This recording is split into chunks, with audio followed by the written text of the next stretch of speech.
All right, hello, ladies and gentlemen. Welcome to the show. We are those Muckrakers. I'm Peter Van Pelt, And I'm Pat. and if you're listening to us and we seem a little bit perturbed, we just recorded a whole episode and found out the audio quality sucked because I moved into my new closet recording studio, and we found out that apparently on Audacity, if you don't choose the recording device, it just records from ambient. Whatever your computer's recording device is. Yeah, so he has a recording device built into his laptop, so it was in the other room recording him there. But Skype was using his headset microphone, so it sounded fine when we were talking. Yeah. It was. Boy, weren't we surprised. Yeah, it was like the Anne Frank podcast. I'm recording from a fucking closet. Yep. So, just from memory, I've been jotting down notes from what we just did, because what we did, we didn't do from notes. We just sort of went into it. This huge spiel about AI, and it was great and all that. And so now, no record of that really exists. Well, the recording does, but we're not going to listen to our own recording. You know, if we'd had artificial intelligence for that friggin' recording, maybe it would have alerted us to the fact that I sounded like that guy Mumbles from Office Space. Stapler. Yeah, that was the whole podcast. Wildest talking, and then you just hear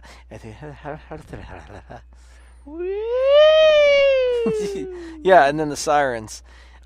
Yeah, that's he off hid from the sirens. And we still he recorded. Went to the closet to hide from the sirens, and it's still that's all you could hear. God damn it! All right, so today in the news, Cambridge Analytica. Fascinating stuff. So it turns out our election has indeed been stolen by a data mining firm who stole, was it 50 million Facebook users' data? Yeah, so 50 million profiles all had their all the information that these people could get from them. God.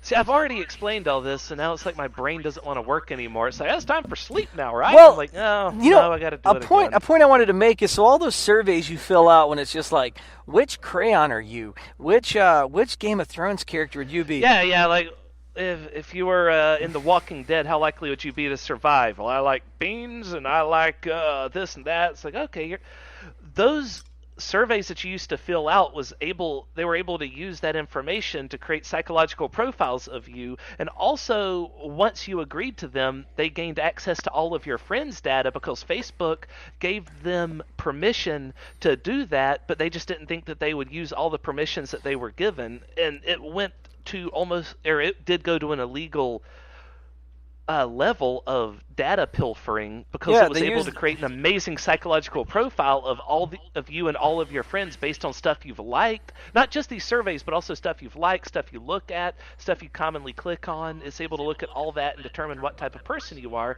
And so what's the most likely thing to influence your behaviors in order to slowly begin to brainwash you just through an onslaught of different content that it'll start pushing into your little bubble, your daily me. Well, part of me that makes me feel like it was wrong, it was illegal, but it makes me so just upset that we all gleefully just filled out like 1 billion psychological profiles and handed them over to the internet.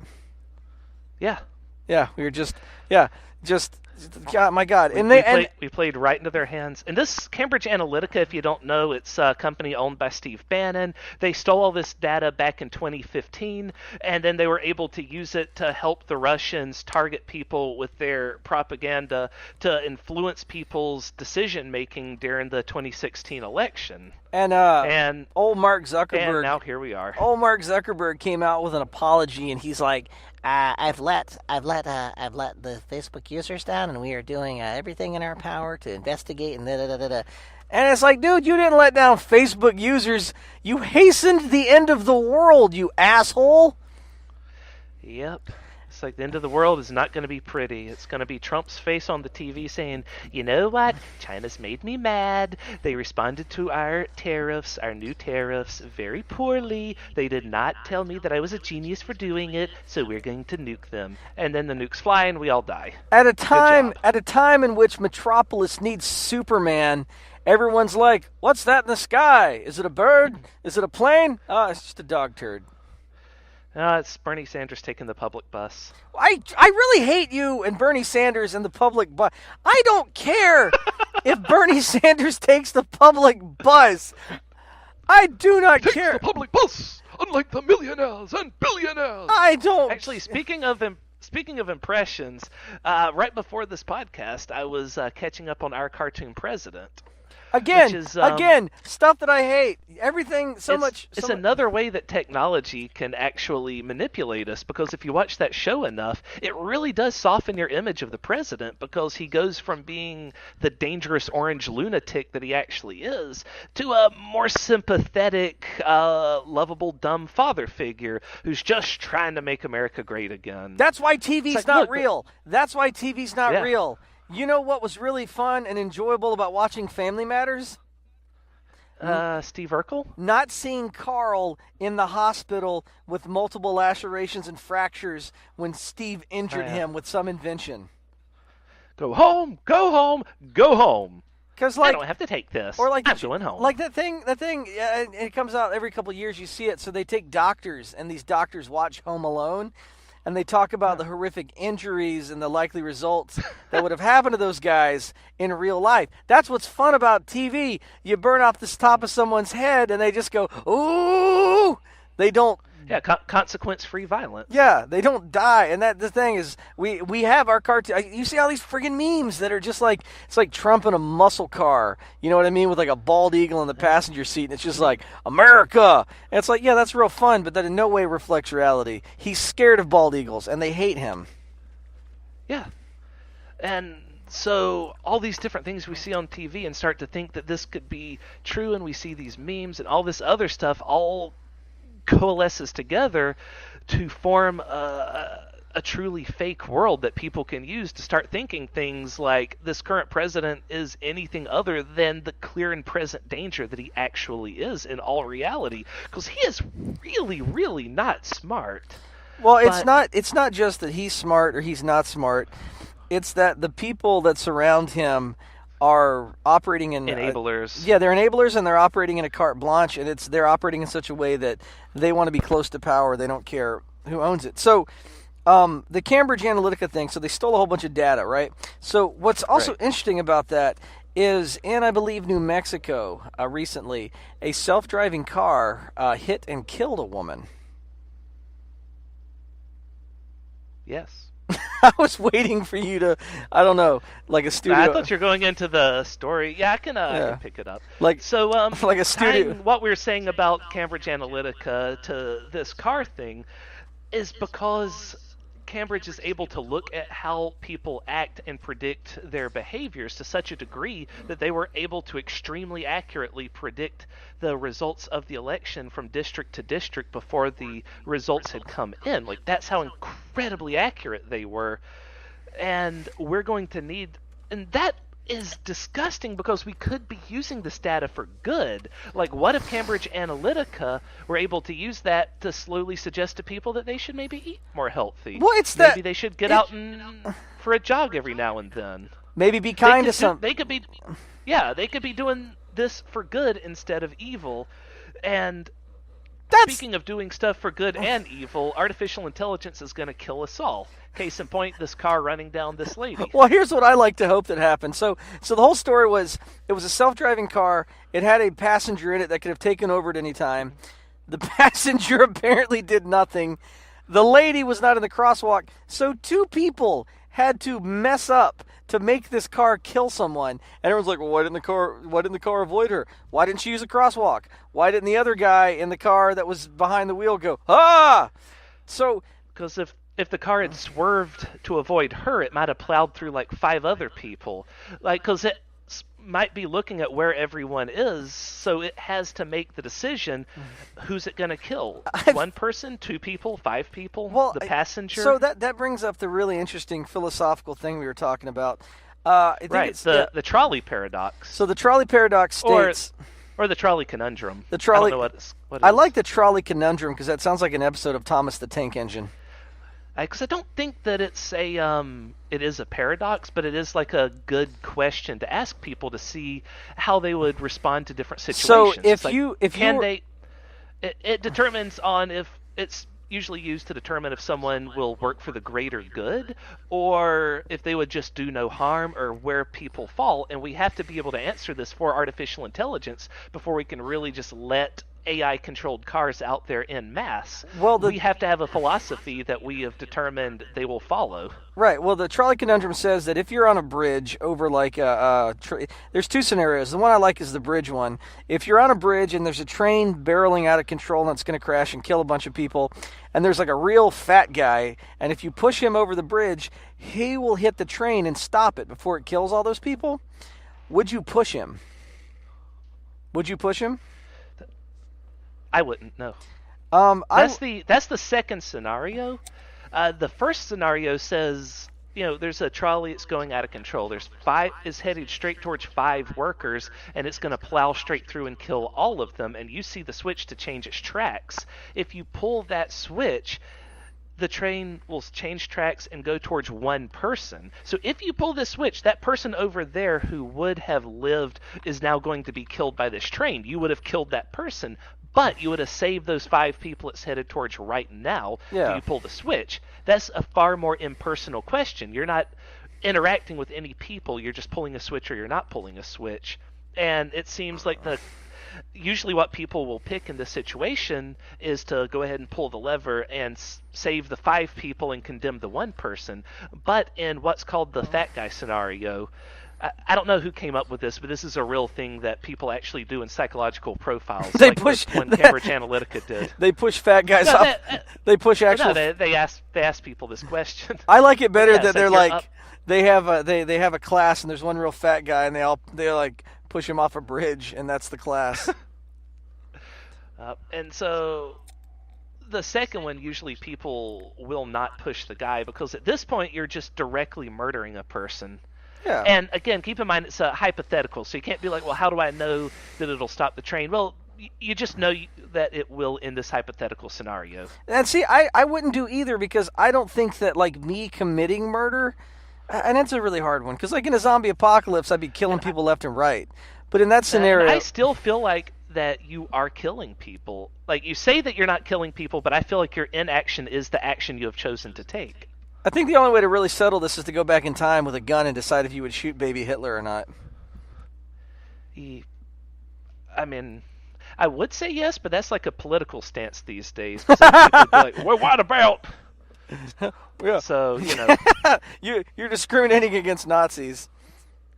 So, Yeah. the idea is... Go ahead. And before we get too far away from it, I never did my Ted Cruz impression from Cartoon President. God, I hate you. I'm Ted Cruz. God damn it, you made me laugh at the start of that. I messed it up. Was it worth it? Yes, because it was in the first recording. I wanted to keep it. I'm going to start the Muckrakers scenario, which is if Wild is doing an impression of Ted Cruz, or if he's doing an impression of Bernie Sanders and he's on a bridge, and you could push him over the edge to make him stop. Would you?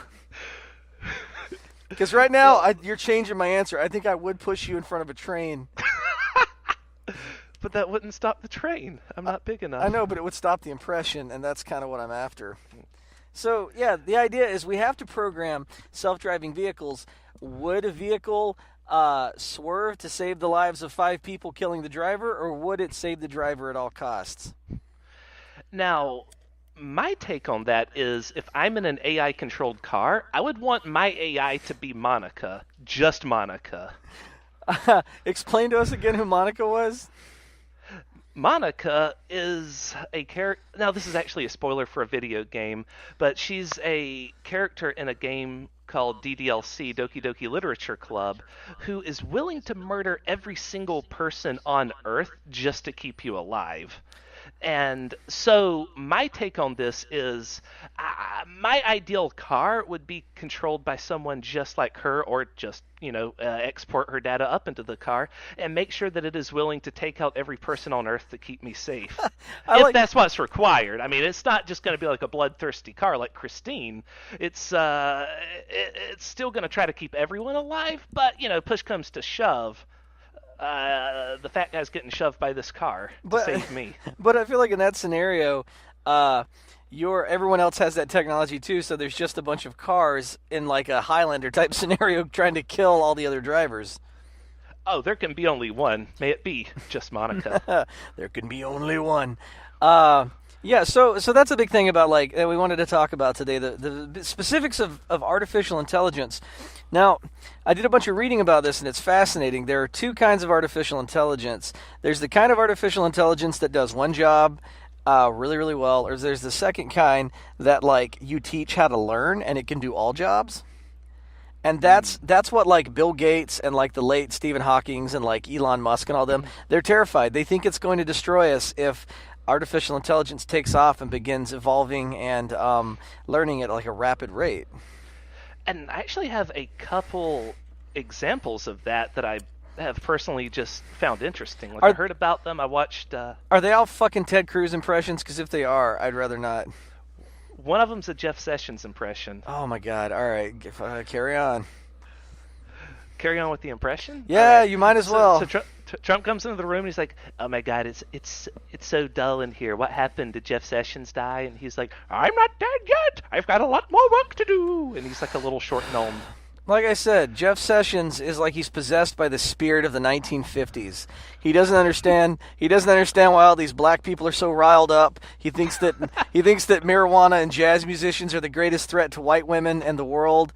He's like, God, can we just get less old people in the government? We can try, but we currently have the oldest president that's ever been elected during his first term. So everyone's saying that Joe Biden would be, a possible next president, but he's even older. So yeah, I don't know. He's clearly smarter and could definitely take the current guy in a fist fight, as is for some reason a point of national conversation right now. Yeah, I liked Biden up to a point, but it seemed really unnecessary for him to be like, if we were in high school together, I'd take Trump behind the gym and belt him a good one. And Trump's reply was like, Crazy Joe is threatening me again. If we got in a fight, he'd go down hard and fast, crying all the way. And I'm like, that's his thing. Don't try to be a bully, Joe. Yeah, he called him mentally and physically weak and this, that, and the other. And I'm like, why did you even need to say that? Even the North Koreans are arguing with Trump in a smarter way than we are. Yep. But nah, the things I was talking about, or the examples I was talking about earlier. The first one was pretty cool. It's these chatbots that were created to just talk to one another, just because the people that made them wanted to see what would happen. Yeah. And the chatbots were talking with each other for a very short amount of time before they started to invent their own language, so that no one could know what they're talking about. And so, the people that made them freaked out and shut them down immediately. Why? That's so awesome! I know. I wonder if they've ever encrypted what the chatbots were saying at that point. Yeah, what kind of secrets do robots have? That's the big thing. So the idea was that robots would wipe us out because they would be superior in intelligence and they'd basically be able to evolve faster. But my whole problem is we don't know what they would do. Maybe they would kill us, maybe not. I'm willing to roll the dice and find out.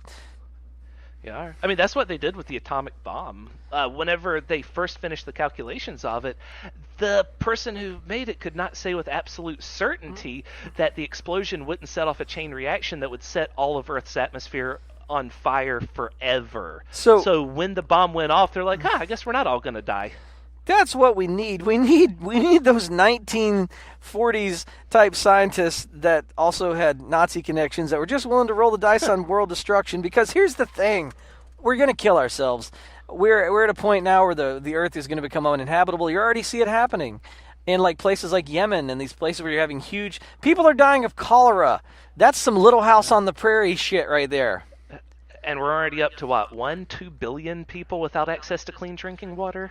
Yeah, like oh no, old man Jenkins got the cholera. Like the whole town's in danger. Like we're back to that, so we can fix it, but we don't. You know what I mean? Like He's got the typhus. Get my shotgun. I'm willing. I'm 100% willing to roll the dice on artificial intelligence, and maybe we give it the task of like, all right, fix the pollution problem.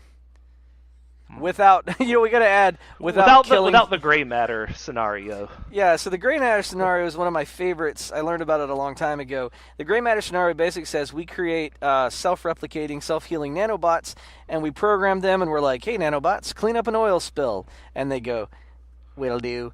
And so then what happens is something goes wrong with their programming. Instead of destroy and break down the oil, they go, eat all humans, and then they basically destroy all organic matter on life because of a programming error.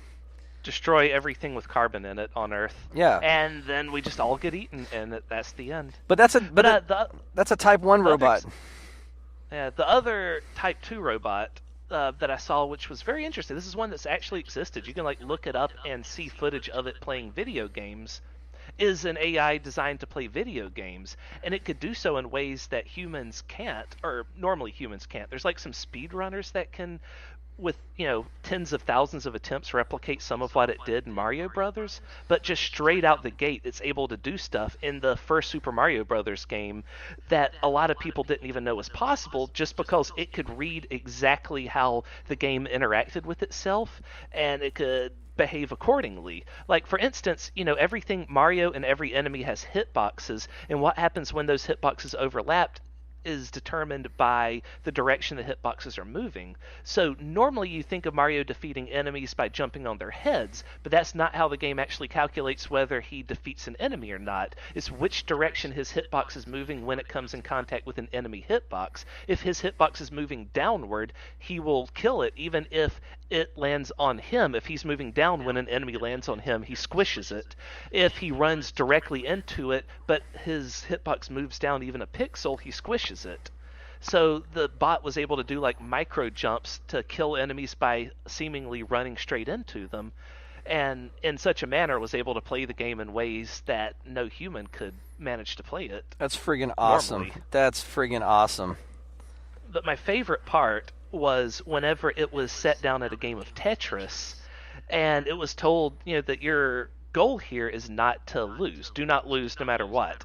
And it starts to play Tetris, and it does okay. It's not doing fantastically well at the game.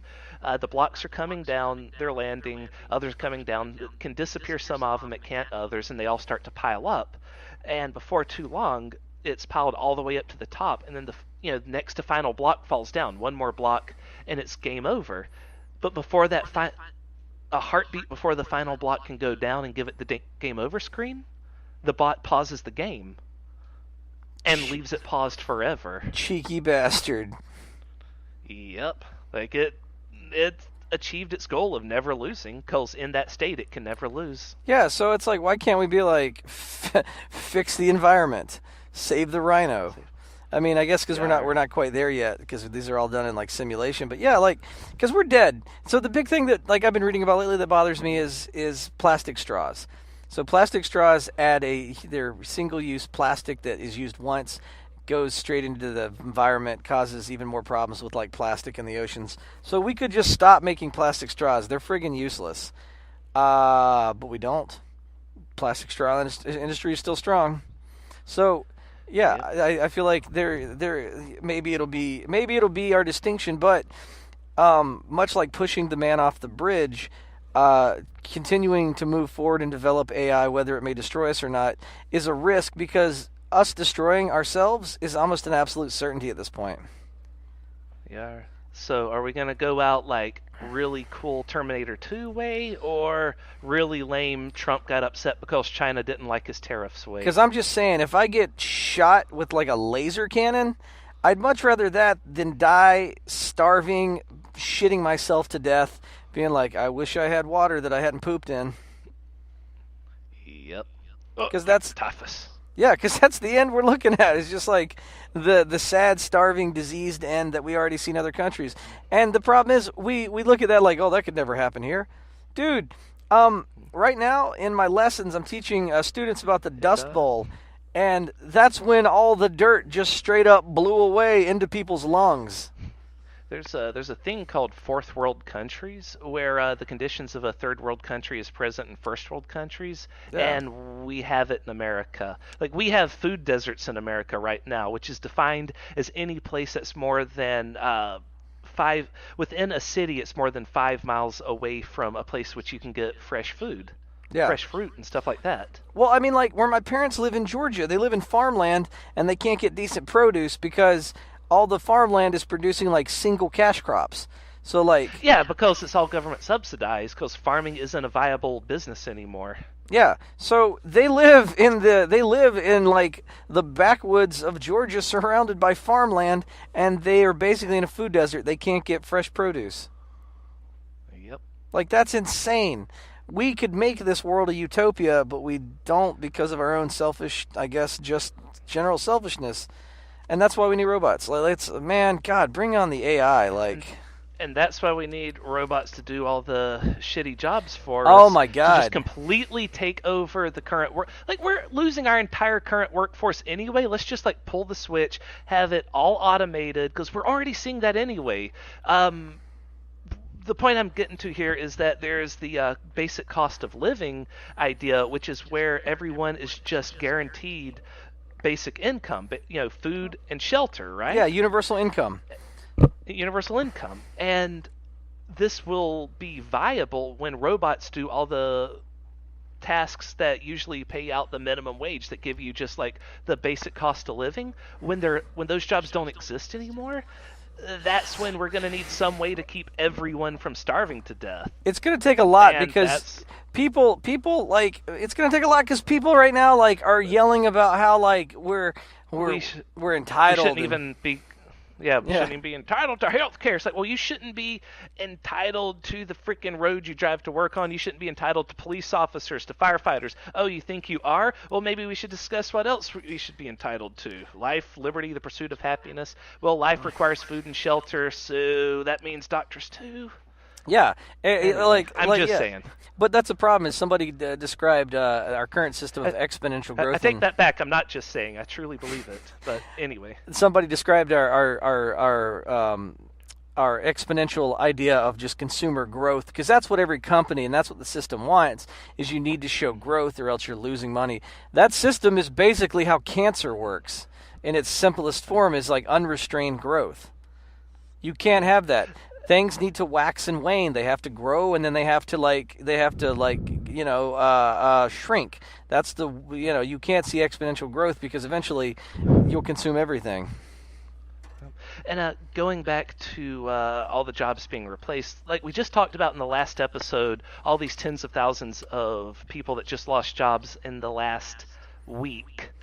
And on top of that, the last time I went to McDonald's, they don't even have a person that takes your order there anymore. Whenever I went by for the first time in forever just to get the Szechuan sauce, I couldn't just order it. I had to go to a kiosk and punch in my order, which, that's fine, but it's just like weird that they don't have a person that takes your order anymore. I like how That's a easy job for people to be able to do if they just need money. I like how without old a whole lot of responsibility. old people hate the kiosks, but old people also hate the people taking their order.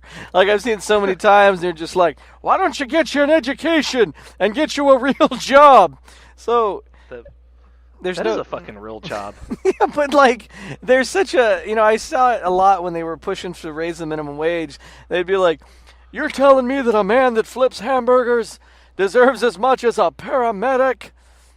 And I'm like, maybe, wait, what? yeah, I was about to say, well, maybe you should pay paramedics more, but then I was like, wait, they don't get... Anyway. That's where my brain went. So basically, what they're arguing without knowing it is like, you're telling me that human beings have a similar intrinsic worth? Well, yeah. Yeah. Yeah, I Yeah. think so. I don't think that, I really do think that, I think that in this land where we can create plenty, we should make sure that there's a distribution of that plenty to make sure that we can keep people alive, because people do have intrinsic worth. And in a society where we have Anyway, Yeah, you go. there's the whole you just want to redistribute the wealth, you communist. And I'm like, well, communism never worked out. I It was don't- terrible. I don't want people dying on the streets, but also, it's not. God damn it, we already have tons of socialism all across America. Like I was Yeah. saying earlier, that's the police, that's the firefighters, that's the roads. All that socialism, all that's redistributing the wealth. We're just, as a society, because we all are in this together, are having to decide together what our collective community pot is spent on, and the right seems to think that all of our money should go to arms manufacturers so that they can produce billion-dollar jets that we're never going to use. And I say, well, instead of building that with those contracts to the arms manufacturers to help get politicians reelected, let's not give them money. Let's put that billions of dollars towards college and health care. You just don't want me to be rich. Why don't you work harder? Because I feel like that's what they're saying is why does someone get to be equal to me? One of the interesting things I heard about was when we were really first talking about healthcare reform. Someone's like, "So you mean to tell me that an old drunk that's ruined his liver and it's his fault gets to be ahead of me in a transplant line?" And I'm like, maybe. I mean, I'm sure there's a way. RNG. I'm sure there's a way to determine who's a less risky case, but I don't think that I am inherently better than somebody with a drinking problem. Yeah. I mean, maybe I 'Cause, do, but I was like, maybe. Because the person saying that could have all kinds of things fucked up about them that's way worse than someone that just has a drinking problem. But the problem is organs and all that won't even be a problem with 3D printers. Oh yeah, 3D printing. Yeah, we can 3D print organs pretty soon. Like we're on the cusp of just being able to manufacture people their own organs. Yeah. So it's like, well, okay, as soon as we have that, then can we have fucking health care? Since y'all, because that was the main argument that I always saw was, well, if we work harder, we should be able to have a leg up of getting the very limited number of organs for a transplant. And that's an argument that I could respect a hell of a lot more than anything that's come out of the last 2 or 3 years. Well, I just think that everybody deserves a basic standard, and bringing up the bottom doesn't lower the top, Like, Yeah. it's that whole... Bringing up the bottom raises the top because then that puts a whole lot more between the top and the bottom. Yeah, but I think artificial intelligence is going to get us there because I think that we don't possess the wisdom to use this technology correctly. Like Cambridge Analytica, they could have saved the world, but instead, for some reason, they were real smarmy about it. We're like, let's have the worst person in one of the most powerful countries elected. Let's have that person mess things up. Yeah.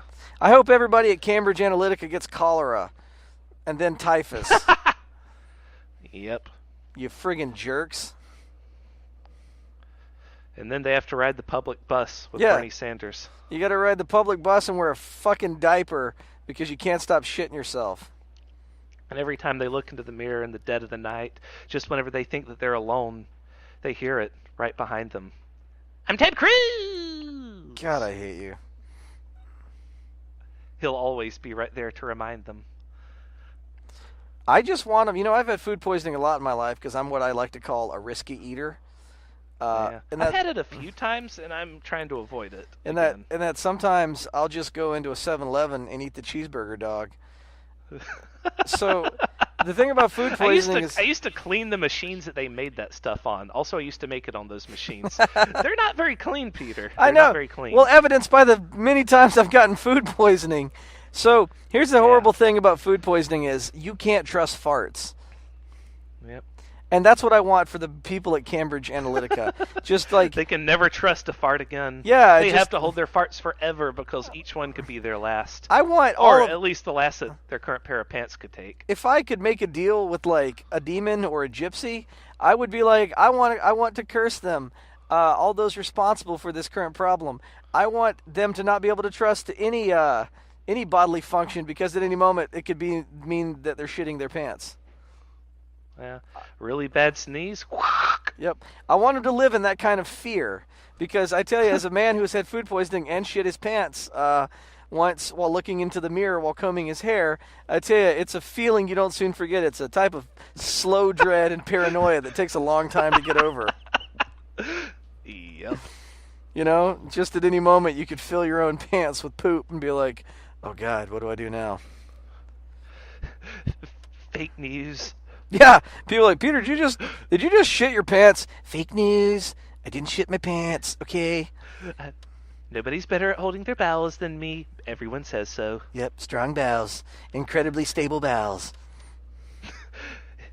Let me tell you, if it was Joe Biden, he'd be shitting his bowels already. They would go down hard, okay? So if we have any scientists that are listening to this podcast today, please send us an email at thosemuckrakers@gmail.com or hit us up on Twitter at thosemuckrakers at Twitter. Help us make AI a future, because I tell you the problem is we're going to destroy the whole planet before I think AI can fix stuff. I think before it gets...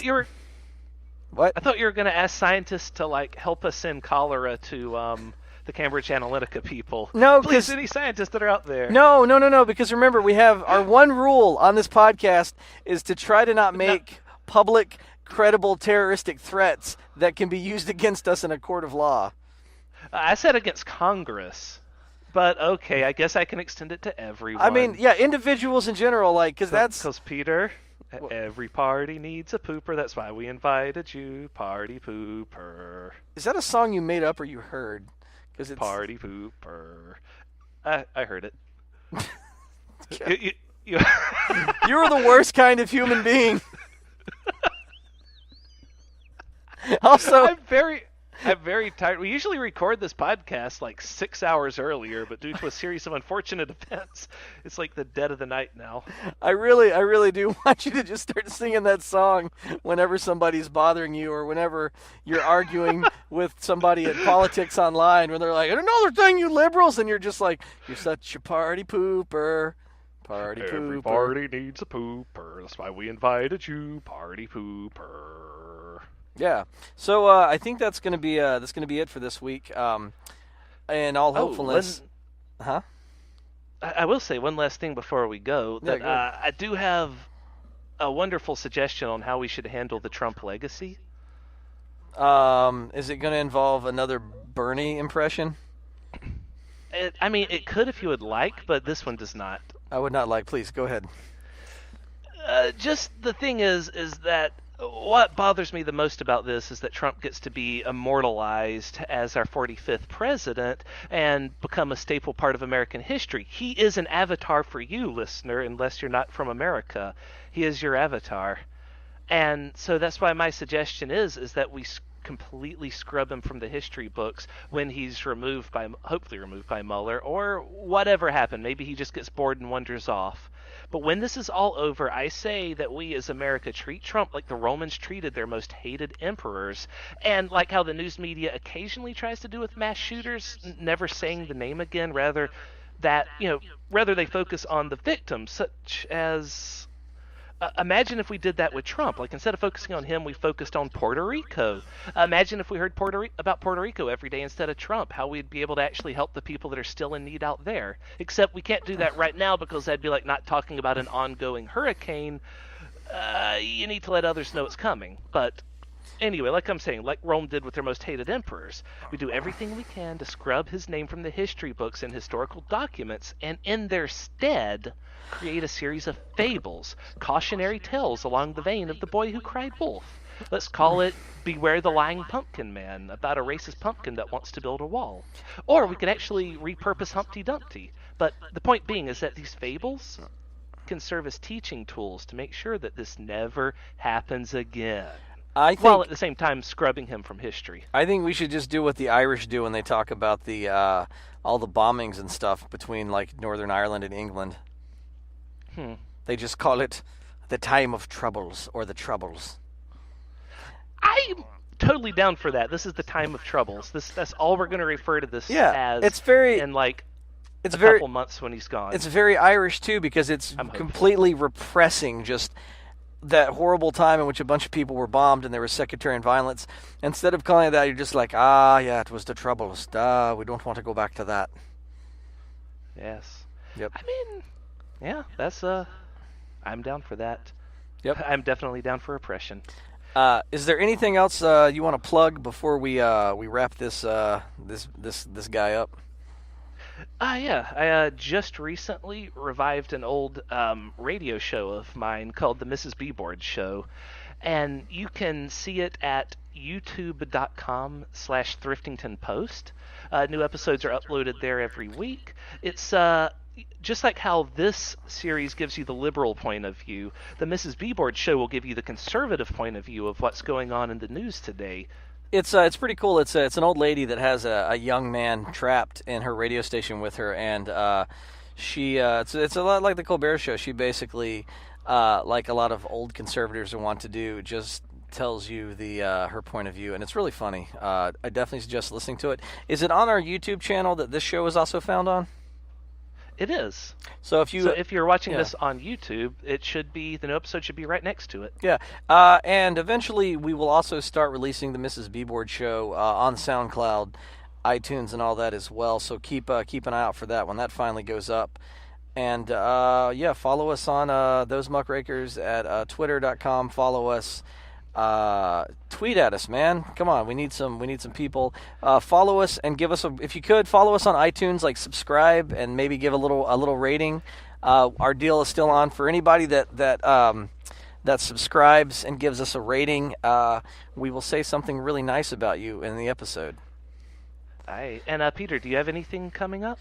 Yeah. So I have actually have an improv show Sunday at the People's Improv Theater for the Improv Fest. So if you like made up comedy, check that out. I think that's going on this whole weekend. We'll be there Sunday, and that's pretty much all I have to plug for right now.